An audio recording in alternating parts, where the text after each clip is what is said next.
बर्बाद करने का प्लान केंद्र के नरेंद्र मोदी के बीजेपी की सरकार ने किया है। इतिहास में अगर जाते हैं नागपुर के भूमि के, तो महात्मा गांधी जी के नेतृत्व में 1920 में असहकार आंदोलन अंग्रेज के विरोध में यहाँ पर पुकारा गया था, उसका ठहराव पारित किया गया था और वहीं से पूरे देश में ऐसा मैसेज पहुंचा कि अंग्रेजों को देश छोड़ के भागना पड़ा। जब जब देश के ऊपर अन्याय होता है, जब हमारे संविधान के ऊपर खतरा मंडराता है, तो इसी नागपुर के भूमि से कांग्रेस ने आगाज करने के बाद परिवर्तन की लहर शुरू हो जाती है। हमारी नेता इंदिरा जी गांधी ने भी आनी बानी के बाद, इमरजेंसी के बाद यही नागपुर के भूमि से आगाज किया था और पूरे देश में उसका परिवर्तन हुआ था। जिस विदर्भ के भूमि में 11 सांसद थे, 11 के 11 सांसद उस समय में कांग्रेस के चुन के आए थे। आज हमारी लोकतांत्रिक व्यवस्था खतरे में है और ऐसे व्यवस्था में देश को बचाना ये कांग्रेस का दायित्व जाता है।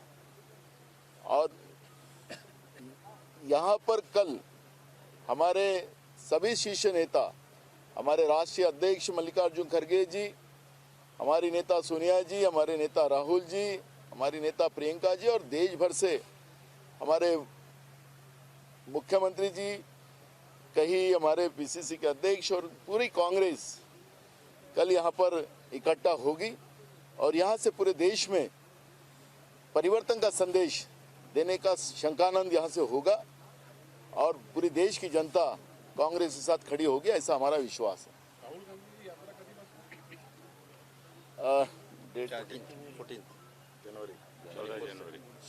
14 जनवरी से यात्रा शुरू होगी मणिपुर से।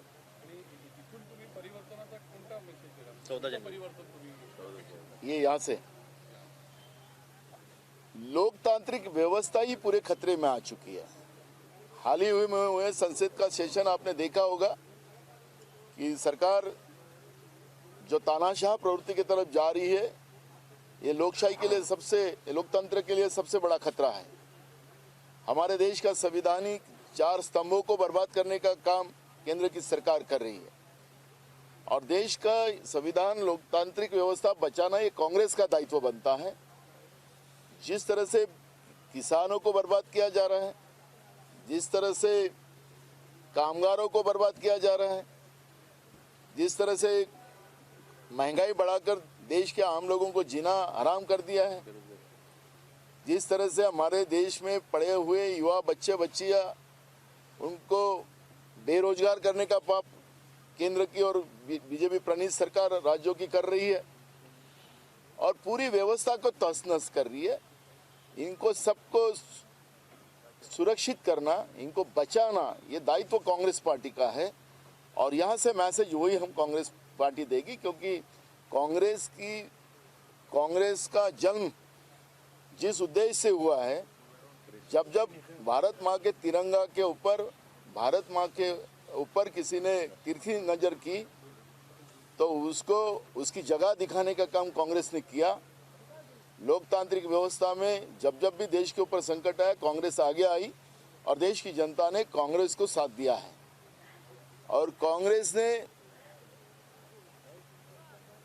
60 साल के उनके पूरे कार्यकाल में इस देश को महासत्ता बनाने का काम किया, लेकिन गए 10 साल में देश को बर्बाद करने का काम बीजेपी की केंद्र की नरेंद्र मोदी सरकार कर रही है। ये पूरे देश की जनता को पता चल चुका है और इसलिए इस सब व्यवस्था को बचाना ये कांग्रेस का दायित्व जाता है और यहाँ से वही आगाज होगा और लोगों को एक विश्वास दिलाया जाएगा। ये नकली गारंटी नरेंद्र मोदी की नहीं, असली कांग्रेस की गारंटी यहाँ से दी जाएगी। कितने लोगों की अब आपको अपेक्षा है? ये कांग्रेस का फाउंडेशन डे है और इसलिए ये कांग्रेस पार्टी का कार्यक्रम है, इसलिए ये कोई जॉइंट इंडिया अलायंस का कोई कार्यक्रम नहीं है, इसलिए किसी को आमंत्रित करने का यही नहीं है।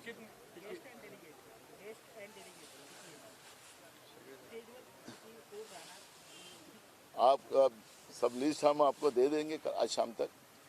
और ये कम से कम 10 लाख के ऊपर लोग आएंगे, लेकिन लोग कहाँ रहेंगे ये, क्योंकि जगह छोटी पड़ने वाली है और उसका हम सोच रहे हैं कि 10 लाख के ऊपर लोग यहाँ पर आएंगे। सर कांग्रेस पार्टी लगातार ये बात उठाती आई है कि जो इंस्टीट्यूशन है वो भी अंडर अटैक है। अब चुनावों से ठीक पहले दूसरा एक बार फिर रॉबर्ट वाड्रा का नाम ईडी ने चार्जशीट में मेंशन किया है लैंडस्टार में। क्या आपको पीछे की कोई मंशा दिखाई दे रही है? बिल्कुल, ये मंशा स्वाभाविक है, कांग्रेस के लिए कोई नया नहीं है।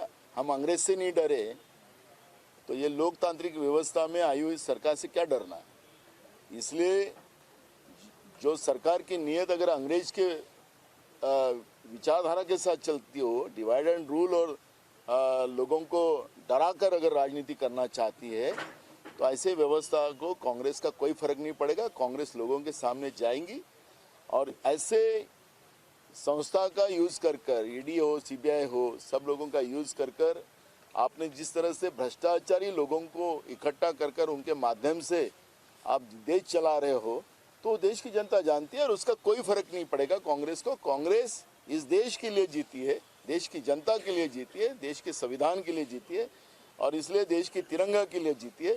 और इसलिए कांग्रेस को ये कोई फर्क नहीं पड़ता कितना भी वो डरा है।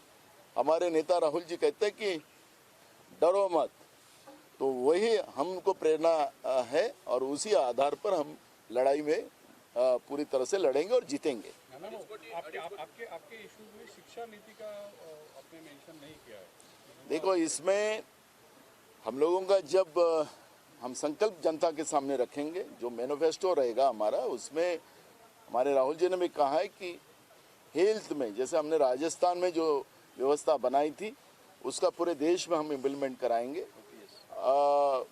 ओल्ड पेंशन का इशू हमारा है, कामगारों का इशू है, शिक्षा का इशू है, ऐसे कई इशू जो है, किसान का इशू है, ये सब इशू को कांग्रेस उसको रखेंगी।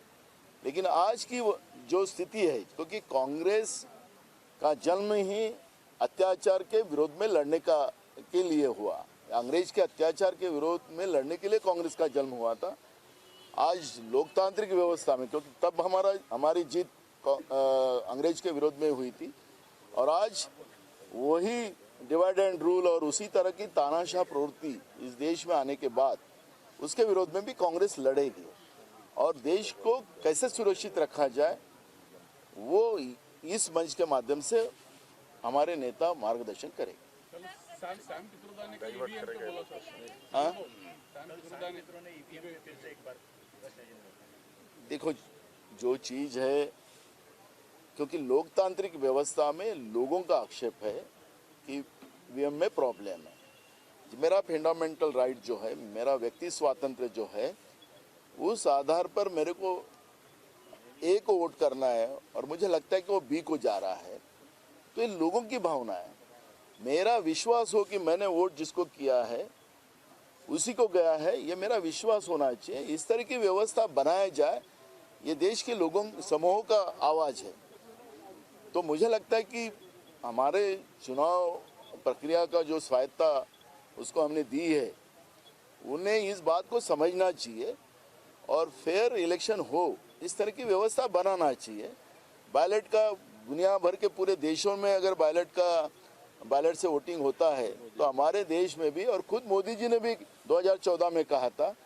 तो अब तुम तो देश के प्रधानमंत्री हो, देश की जनता का आवाज़ सुनो। मन की बात अभी सुनना बंद करो, देश की आवाज़ की बात सुनो।